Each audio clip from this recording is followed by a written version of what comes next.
Geliefdes, as u die Bybels hier het, is u welkom om saam met my te blaai na Lukas hoofstuk 9. Lukas hoofstuk 9, ons gaan daar vers 57 tot vers 62 saam lees.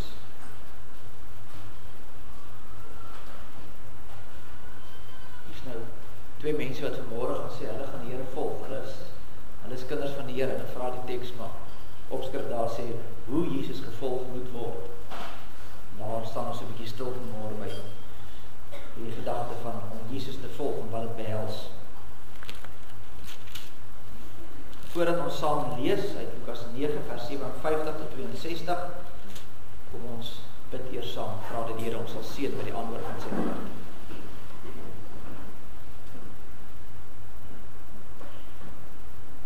Here, ons het dit vanmôre ook bely dat ons voet is nie vas nie. Dat ons wankel, dat ons struikel, dat ons val en so gereeld. Dat ons graag wil doen wat U van ons vra, maar ons sukkel so. En keer op keer struikel ons. Here, ons kan dan vanmôre met leë hande voor U staan, dit is al wat ons het. Leë hande en bely dat ons is afhanklik van U genade. Dat ons wat hier is vanmôre, het nie gekom omdat ons uit onsself dit wil doen. Of dat omdat ons uit ons eie goeie werke hierdie dinge doen nie. Maar alleen omdat U ons harte verander het. Hier gaan twee jong mense hier voor die kansel staan vanmôre en bely dat hulle U kinders is. En dit ook weet ons is nie uit hulle self nie. Want uit onsself is ons tot niks in staat nie. Ons is net lief vir ons self, vir die eie ek. Maar dankie dat U ook deur die Gees in ons werk. Het gaan eintlik ons verstand te bowe dat U wat die skepper van alle dinge is, ver bo ons menslike verstand. Ons kan nie eers begin om in te dink aan die grootheid en die heerlikheid en die mag en die eer, alles wat U moet toekom. Soos wat die engele daar in die hemel U toesing elke oomblik van elke dag. Ons kan dit eers begin indink. En dan om te dink dat U U hand van genade na ons uitstrek. En die Seun na hierdie wêreld stuur om in ons plek te sterf. Hier en daarom kan ons nie anders as om U ook te dank en te loof en te prys as ons dan hier by mekaar is as kinders van die Allerhoogste. Ons gebed is dan dat U vanmôre ook elkeen wat hier is sy harte gevange sal neem. Dat U deur die prediking en deur die woordverkondiging tot elkeen van ons sal spreek. Dat ons ook hierdie vrae wat gevra sal word, eerlik en opreg sal gaan beantwoord. Nie noodwendig hier nou in die kerk nie, maar dat hierdie dinge by ons sal bly, en dat ons dit sal oordink dag en nag. En dat ons vir onsself hierdie vraag vra, maar watter koninkryk is ek? Is dit my eie koninkryk of is dit 'n U koninkryk? Here, ons bid en vra dan dat U dit nou rustig in ons sal maak, dat U vir ons helderheid van verstand sal gee, ontvanklike harte, sodat ons nou U woord sal hoor, Here, dat ons ook sal glo. Ons bid die dinge in die naam van ons Here Jesus Christus alleen. Amen.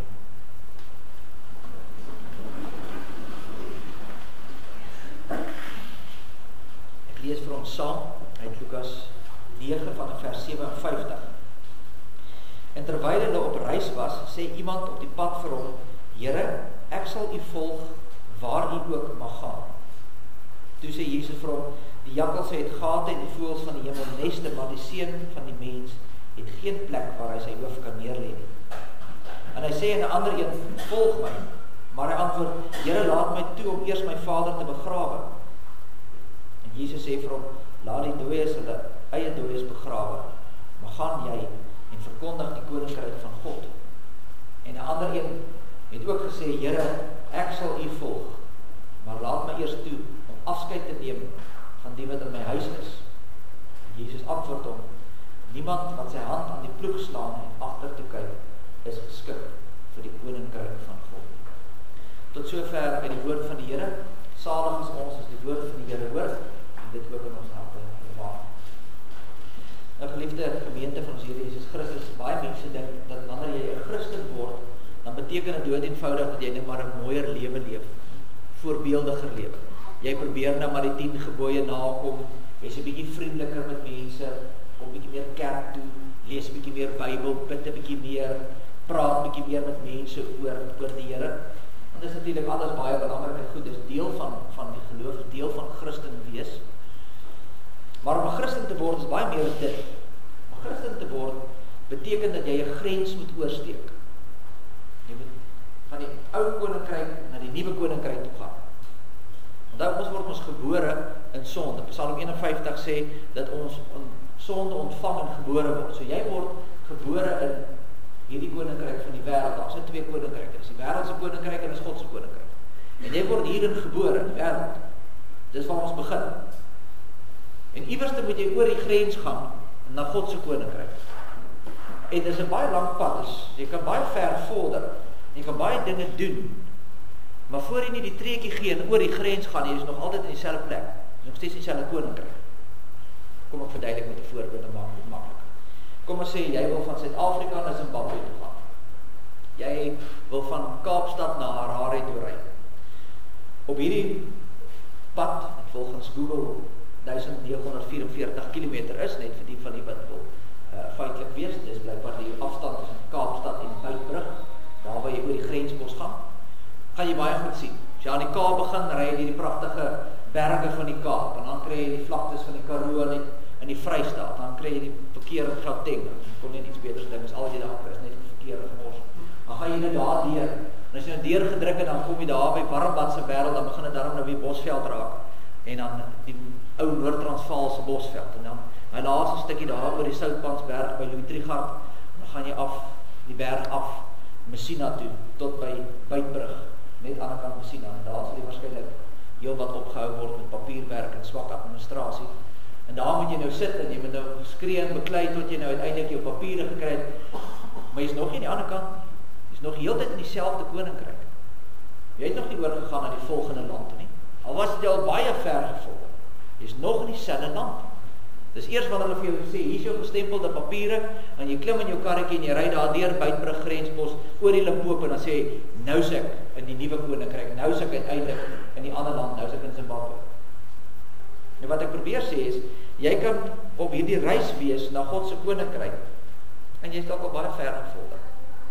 Gaan elke Sondag kerk toe, deel van die Bybelstudiegroepe, gebruik nagmaal, lê belydenis van geloof af, praat met mense oor Jesus, alles belangrike goed op hierdie reis na God se koninkryk. Maar jy het daar nog nie die treetjie oor die grens gegaan. Daar is nog altyd in die koninkryk van die wêreld. Jy moet oor die grens gaan. En wat is dit? Wat is daai treetjie wat jy moet gee? Wat is daai momente wat jy oor die grens vat? Natuurlik is dit die werking van die Heilige Gees waarvan ek nou praat, maar waarop kom dit neer? Kom daarop neer, jy moet van jou troontjie afklim, en jy moet erken, God is koning. Voor jy nie dit doen nie, kan jy baie mooi gevorder het, maar jy is nog in dieselfde plek. Jy kan van Kaapstad tot by Beitbrug ry, amper 2000 kilos, ver pad, swaar pad, maar jy is nog steeds dieselfde plek. Dis eers wanneer jy oor die grens gaan. En dis waarvan ons teks hier praat. Ons sien hier 3 mense wat vir ons genoem word, 3 gevalle studies waarmee Jesus hier praat. En nie een van hulle lyk vir my het oor die grens gegaan. Hulle was almal op die reis na God se koninkryk, maar dan kom hulle tot op 'n punt en dan word hulle gesê, hier is die grens, gaan oor. En dan kan hulle dit nie doen nie. Dan kan hy nie daai treetjie gee. Hulle kan nie erken dat God koning is in hulle lewe. Hulle kry dit nie reg om van hulle eie troontjie af te klim nie. En dis waarby ons vanmôre so 'n bietjie stil staan. Nou kom ons kyk na die 3 persone. Die eerste persoon lees ons, kom na Jesus toe en hy sê, Here, ek sal u volg waar u ook mag gaan.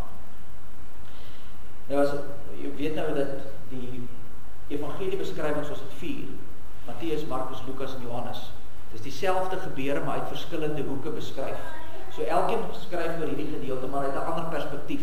Nou as jy in Matteus gaan lees, Matteus 8 vers 18 tot 22, dan kry jy dieselfde gedeelte wat hier oor gesels word. En as jy daar sien dat hy vir ons sê, hierdie eerste persoon was 'n skrifgeleerde. Hy was eintlik in 'n groot mate is eintlik 'n teestander van Jesus. En Matteus sê vir ons, hier is die klomp mense wat Jesus volg, want almal wil natuurlik nou sien wat nou volgende gaan gebeur. Ons is ook nuuskierig, kan jy nou waarborg, as iemand begin wondertekens in die dorp doen, dan gaan ons nie begin sê, ag nee wat, as jy hoor, maar hy dit gedoen, en hy dat gedoen, en hy dit gesê, en hy dat gesê, dan gaan ons later ook sê, daar moet ons maar toch gaan kyk. Gaan kyk bietjie wat daar aangaan. Ons is nuuskierig. En dis wat hier ook gebeur. Nou drom die mense saam. Hulle wil sien wat gaan volgende gebeur. Nou weet jy mos ook wat gebeur as daar groot skares by mekaar is. Dan is ook gewoonlik baie emosie by mekaar. Dit kan jou maklik in 'n rigting inswaai. Eenvoudige voorbeeld, die van julle wat al ooit op beloftes gaan rugby kyk het. Jy was dalk nie lus om te gaan nie. Jou man vat jou saam, of wie ook al, jou vriend vat jou saam. Jy is eintlik regtig lus nie. Net so 10 minute as jy daar is, dan skree jy net so kliphard en gaan te kere. Want almal doen dit. Want dis hierdie emosie, dis hierdie oplewing is, wow, hier is ons. Ja, dis wat hier gebeur is. Hierdie mense druk hier om die Here en hy doen wonders, almal wil sien in 'n sensasie, dis waar sy, en in hierdie tyd van emosie, een van die skrifgeleerdes sê, Here, ek sal U volg, waar U ook mag gaan. En dink dit lekker van Jesus daarmee speel. Een van sy vyande, sy teestanders, skrifgeleerde wat op bekering kom. Lekker opskrif sal dit nie in die koerant wees of op sy Facebook page kon hy spog daaroor dat hy hierdie ou geswaai het. Maar jy sien, Jesus is nie so die hedendaagse TV-predikers nie. Gaan nie oor emosie en irrasionele besluite nie. Die oorsteek van die grens van God se koninkryk, vanuit hierdie wêreld se koninkryk na God se koninkryk is nie emosie nie. Dis nie wat ek voel op die oomblik nie. Dis logika, dis denke, dis helderheid. Gaan oor 'n totale oorgawe van jou lewe aan die Here. En omdat Jesus natuurlik self ons die God is, weet hy ons wat leef in die ou se hart. En daarom dat die Here omkeer en sê, wag net so 'n bietjie, hoe kan? Moet nie laat die emosie weghardloop met jou nie. Dink gou 'n bietjie mooi oor die ding. Hy sê, onthou die jakkals het gate, die voëls het neste, maar die seun van die mens het nie dit nie. Die jakkals is 'n gate en voëls se neste is die eenvoudigste van verblyf wat jy kry. Daar's nou niks lieks aan 'n jakkals se gat of 'n voël se nes nie. En dis die beeld wat hier gebruik word. Hier's nie leksheid nie. Dis nie grand nie. Dis nie weelde nie. En die Here sê, as jy my wil volg, moet jy weet, jy het nie eens dit nie. Jakkals het nog gate, en voëls het neste. Ek en my disippels het baie keer op die straat geslaap. En as jy my wil volg, sê Jesus, dan moet jy weet, dit gaan ook nie anders wees nie. 'n Lewe saam met my is nie soos wat die hedendaagse voorspoedsteologie sê, net glamour nie, en jy moet net altyd gesond wees, jy moet altyd ryk wees, jy moet altyd, daar is twak, dis leer uit die hel uit, dit is nie so nie, daar is niks sulke dinge. Die Here sê, as jy saam met my die pad stap, sal dit moeilik wees, want die wêreld gaan jou verwerp, en jy gaan met opstaan vir wat reg is, en jy gaan hulle gaan met jou beklei, dit gaan moeilik gaan, jy sal dan van tyd tot tyd selfs in die straat moet slaap, ja, daar is 'n kroon wat vir jou wag aan die einde. Maar voordat jy die kroon kan kry, moet jy eers jou kruis opneem en my volg. En wat Jesus eintlik van hom vra is, is jy bereid om dit te doen? Is jy bereid om dit te doen? Is jy bereid om van jou troontjie af te klim? Jou gemak in te boet, terwille van my? Is jy bereid om te erken dat ek is koning in jou lewe? Voor jy voor ander nou sê, ja, ek sal die Here volg. Is jy regtig bereid om dit te doen? Die tweede persoon word dan deur Jesus geroep om hom te volg. So jy sien die klomp mense wat nou hier om hom staan, hulle drom almal saam. En hy het so pas vir die eerste ou gesê, hoor jy, daar is nie baie weelde en dis nie mooi en gemaklik nie, dis nogal 'n moeilike pad te stap. Dis nie maklik nie. En dan raak hy so stilletjies weg, as lees nooit meer van hom nie. So ons neem aan, hy het nooit daai stap geneem, hy het nooit daai tree gegee oor die grens nie. En nou draai Jesus na hierdie skare toe wat hom volg, en onthou, hulle volg hom want hy doen wonders. Dis sensasie, dis lekker, dis goed, dis mooi, ons is nuuskierig, ons wil dit sien, en almal wil daar wees, en almal wil hoor wat hy sê, maar as hulle regtig daar vir die regte rede, hoekom doen hulle dit? En nou draai die Here na hierdie een persoon toe, en hy sê, maar moet my nou nie volg, net omdat jy nuuskierig is nie, of omdat jy dink jy gaan iets uit my uitkry, want ek gaan een van 'n wonder vir jou doen, of ek gaan iets vir jou regmaak nie.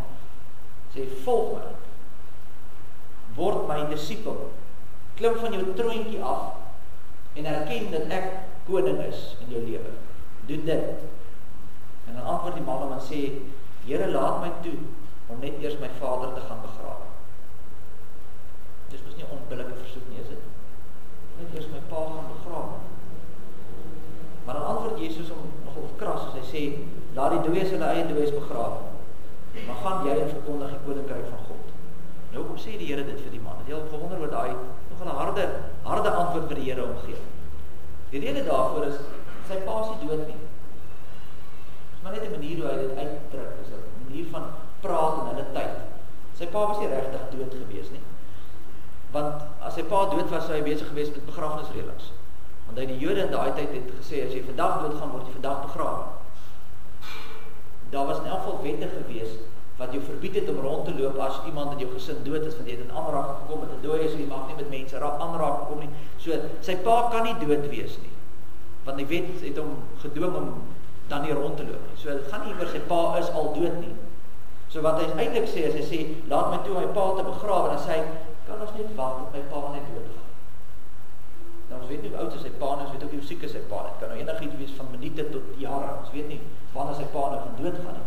Maar wat hy eintlik kom sê is, ons gebruik in onder die Jode is ons nou ons erf, die seun erf ons nou die gronde. En ons moet aangaan, ons moet die volgende geslag weer laat oorerf, en laat oorerf, en laat oorerf. Laat ons nou net die erfporsie ding agter mekaar kry, en dan is ek bereid om te kom. Dan is my pa nou nie meer daar nie, dan kan ek die ding doen.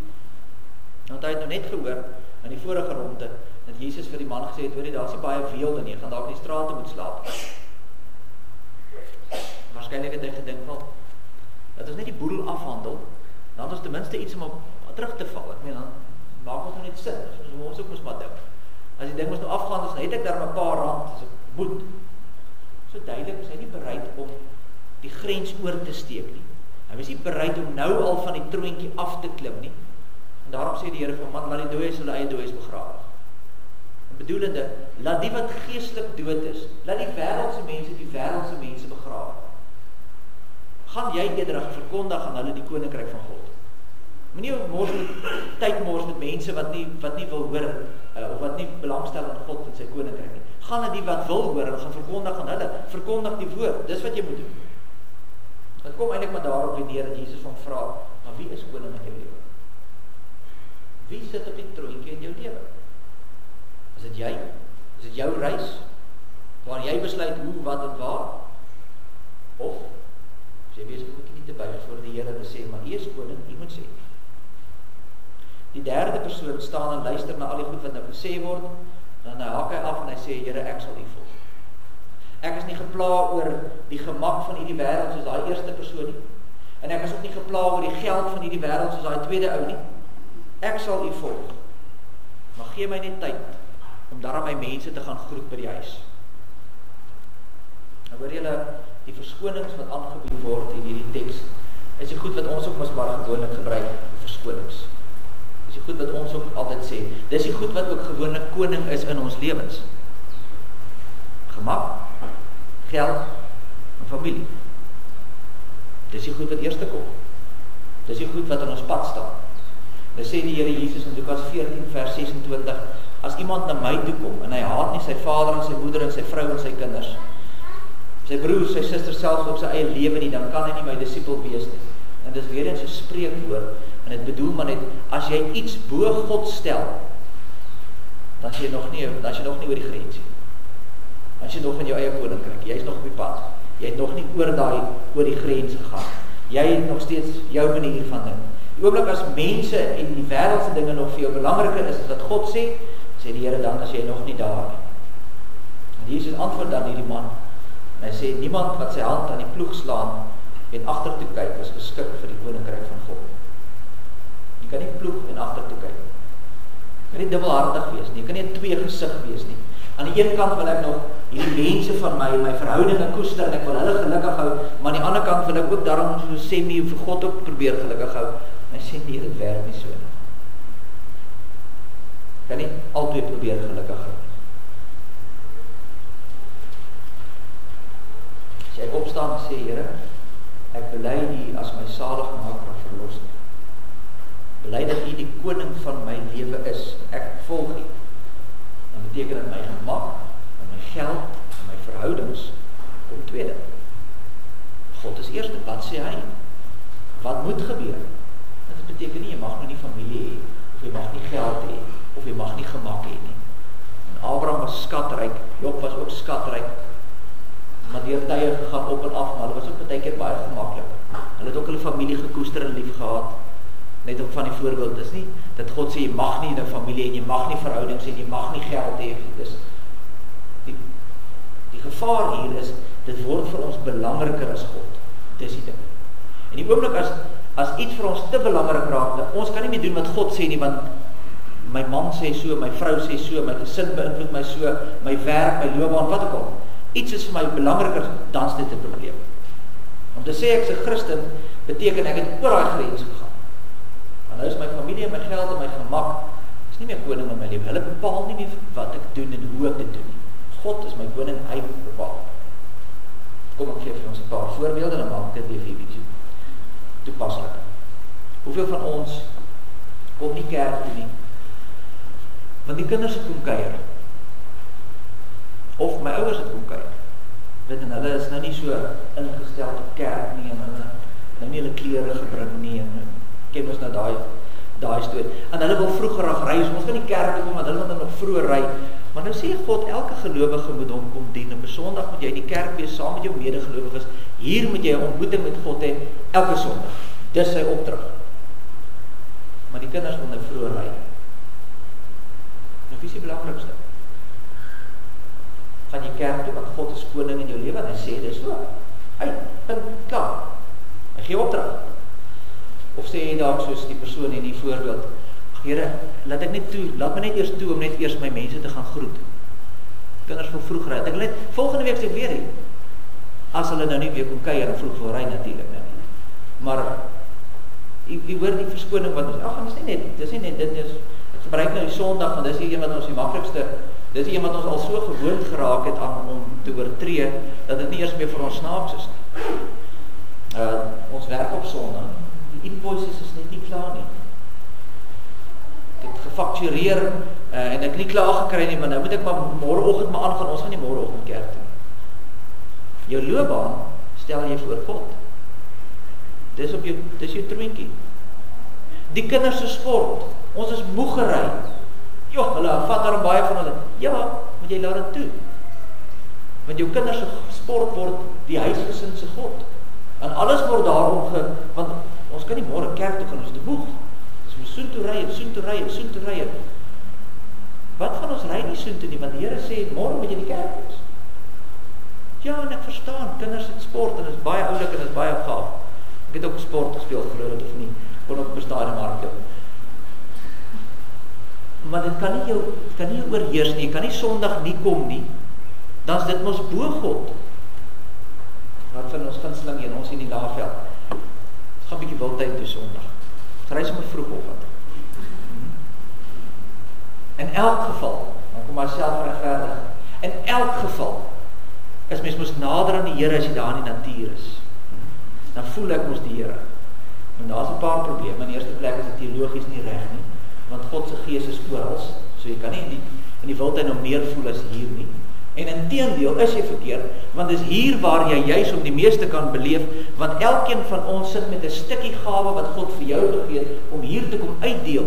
So hier beleef jy God die meeste. Dis die naaste wat jy kan kom, menslik gesproke, aan God. Maar jy sien, ons het hierdie selfregverdigende verskoningkies. En as ons regtig vir onsself nou vanmôre moet vra, waar trek ek op hierdie reis, dan moet ek daar vir onsself vra, maar waar is ek op hierdie pad? Is ek nog my eie koninkrykie? Of is ek al oor die grens? Is ek werklik waar in die koninkryk van God? Is ek werklik waar kind van die Here? En die wonderlike nuus is, en dit wat die evangelie vir ons bring, is dat Jesus is juist die brug. Hy is die een wat jy daar gaan kry. Hy is die een wat hierdie twee wêrelde aan mekaar kom verbind het, deur te kom en sy eie lewe te gee, sodat hier nou hierdie toegang is tot die koninkryk van God. Dit is ons met onsself vra, is ons werklik waar oor die brug? Want ons sê maklik, ja, ek is kind van die Here, ja, hy is koning in my lewe. Hoeveel van die besluite wat jy maak is regtig gebaseer op wat God sê? Hoeveel van dit is maar net wat jy wil hê? En En jy regverdig dit met 'n storie, sodat jy kan kry wat jy wil hê. Nou Jesus sluit die gedeelte af met 'n metafoor, 'n beeld. Hy sê as jy met die hand ploeg, soos wat hulle destyds gedoen het, daar was nog die trekkers met GPS en die tipe van goed, die deesdae met die boere, dit is gemaklik. Jy klim in die trekker en jy kan nou eintlik maar net omdraai aan die ander kant van die land. Hy ploeg self. Hy het so 'n lyntjie wat vir jou wys presies op die rekenaarskerm, daar loop hy, alles is mooi reguit. Jy draai hom net om. Daai tyd het dit nie so gewerk nie. Jy moes maar met die hand ploeg. En dan sê die Here, jy kan nie heeltyd so terugkyk of jy reguit ploeg nie, want dis dan wanneer jy skeef gaan. Wat Jesus vir ons hier probeer sê is, as jy die hele tyd terugloer na jou ou lewe, jy sê nou ek's oor die grens, ek's kind van die Here, maar jy loer die hele tyd terug na, ons hou nogal van daai stukkie en daai stukkie. Wat gebeur? Dan loop die ding skeef. Dan gaan dit nie werk nie. Kom ek gebruik 'n ander beeld te maak, ek probeer dit vir julle verduidelik. Ek glo die meeste van seker die ouer garde meer as die jonger, ken die fliek Frankenstein. Ek al gehoor, dis daai groot monster met die boute en die nek, as jy nou nie heeltemal seker is wie hy nou is nie. Frankenstein is 'n ou storie, dit kom uit 1818 uit, is die boek al geskryf. En dit gaan oor Dr. Victor Frankenstein wat probeer het om self mense te skep. So hy het nou liggaamsdele gevat en dit aan mekaar vasgewerk, hierdie groot monsteragtige ding wat daar op 'n bed lê, maar natuurlik net 'n klomp stukke vleis wat hy mekaar werk en dood. En hy wou die ding wakker kry, hy wou die ding lewend kry. En dan maak hy nou een of ander kontrapsie wat hy 'n bed wat hy so op katrol. Ek verwys nou na die 1931 fliek vir die van die wat nou nie weet. As jy hom wil gaan kyk, hy sê dit is sleg nie. 1931 het ek die eerste een uitgekom en dan katrol hy hom op tot bo en dan lê hierdie monsteragtige mens nou daarbo, so 'n groot stuk vleis. En dan wag hy vir die weerlig, slaan die weerlig om raak en dan sak hy dit af. En as hy nou onderkom, dan kyk almal nou wat nou gebeur, dan lig hy sy hand so stadig op en dan is daai bekende gedeelte, glo hy dit daaroor, it's alive, en dan hardloop die mad scientist daarom, soos hulle sê, baie opgewonde, want hy het nou hierdie ding in die lewe gekry. En dis wat ons baie keer in ons geloofslewe doen. Ons sê, ek het oorgegaan na die koninkryk van God, maar ek is ongelukkig, want waar is al die voorspoed nou? Waar is al die mooi goed? Die dominee sê ons altyd, al wat jy werklik waar nodig het, is die Here, en dan die vreugde en vrede en blydskap. En vandat ek oor hierdie grens gegaan het, voel dit vir my, daar's net probleme. Die een na die ander ding loop skeef in my lewe. Maar dis nie die probleem wat ons het, is, ons wil eintlik net die ou goedjies vat, ons ou manier van dink en doen, en al ons ou sondetjies, en ons wil eintlik net dit hou, en ons wil hê die Here moet ons net so 'n bietjie 'n boost gee, dat ons net in die regte rigting ingaan, sodat ons dit kan bereik. Ons wil eintlik ons eie doelwitte bereik. So ons gaan na die Here toe, ons gaan oor die grens, sê ons. Nie omdat ons die Here wil dien nie. Eintlik wil ons net die Here gebruik om te kry wat ons wil hê. Dis die hele doel van die oefening. En dan kry jy mense wat dinge sê soos maar as God my dan so lief het, hoekom gaan dit so sleg in die besigheid? Hoekom loop die boerdery agteruit? As God my dan nou so lief het, hoekom is dit so moeilik in die huwelik en die kinders? As dit dan nou God my so lief het, hoekom het ek nou nog nie die regte een ontmoet nie? As God my lief het, hoekom het hy nie vir my daardie kontrak of hierdie ding gegee nie? As God my dan nou lief het, en dan kom dit gewoonlik daai stukkie wat jy eintlik wil hê. Dis wat jy daarin sit. Dis waaroor dit nou eintlik gaan. En dit is heeltemal aanvaarbaar. Jy mag streef na finansiële onafhanklikheid.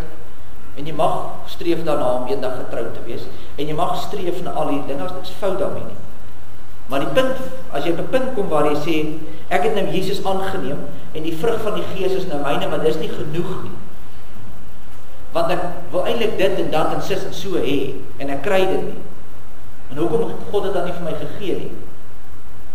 Dan is jy eintlik soos die storie van Frankenstein. Jy vat al hierdie ou dooie stukke van jou ou lewe, jy plak dit aan mekaar vas, en dan wil jy hê, Jesus moet nou die weerlig wees wat jou kan tref, so die ding nou kan lewe, en dat jy nou 'n lekker lewe kan hê. En eintlik wil jy maar net doen wat jy wil hê. En weet jy wat? Dis die monster in jou lewe. Dis die Frankenstein monster wat jou lewe verwoes op die stadium. Maar het gaan eintlik net oor jouself. Het gaan oor God. Jesus kan jou 'n hele nuwe lewe gee. Maar dit kan nie bestaan saam met die ou ding wat jy wil saamsleep nie. As jy jou hand in die ploeg slaan, kan jy nie heeltyd terugkyk na die ou goedjies en sê, maar wat van dit, wat van dat? Dan loop jy dinge skeef. En daarom moet jy dink dat as jy vir die Here sê, Here, ek sal U volg, dat jy nou oor die grens gegaan het noodwendig. Jy moet eers gaan kyk, vra hom, is hy regtig waar koning in jou lewe? As jy besluit te maak. Hoekom besluit jy soos wat jy besluit? Is dit op grond van dat God sê, is dit omdat hy so van jou vra? Is dit maar ek wat sommer dink, dit sal werk? Dit is my voorkeur. Wie is werklik waar koning in jou lewe? Geliefdes, dis die vraag wat vanmôre by my en jou moet agterbly. As jy nog op pad na die grens toe, dan nog ver gevorder, jy is op hierdie pad dalk al naby Messina se wêreld, jy is al amper by die brug. Is jy al by die brug? Dis die vraag. Dis waar die vraag wat jy vanmôre met die Here moet uitmaak. Mag die Here jou hier in hierdie soeke help. Amen. Ek gaan vra dat ons sommer net so bly sit, die gemeente, en bid ek vir ons saam. Almagtige God en Hemelvader, Here, ons dankie vir hierdie twee mense wat vanmôre hier kan staan en bely dat U is koning in hulle lewe. Here, ons sê dit so maklik. Ons bely dit so maklik aan ander mense, maar vanmôre se woordprediking het ook vir ons weer dit op die hart gedruk dat elkeen van ons hierdie vraag moet vra. Is U werklik waar koning in ons lewe? Baie van ons is op die pad, reis daarheen. En wil U ons daarin sterk? Wil U ons lei sodat ons uiteindelik hierdie treetjie sal oorgee, want ons weet dis nie uit onsself nie. Ons weet dis alleen deur die genade van ons Here Jesus Christus, die werking van die Gees. Here, help en lei ons. Ons bid in besonder vir hierdie twee mense. Ons vra dat U hulle sal ontvou en sal dra, ook in hulle pad wat hulle moet stap. Mag hulle ook hier by ons in die gemeente tot seën wees vir ander en tot die uitbou van die koninkryk. Wil U dan ook so elkeen van ons seën en gebruik in U diens. Ons bid dit in Jesus naam. Amen.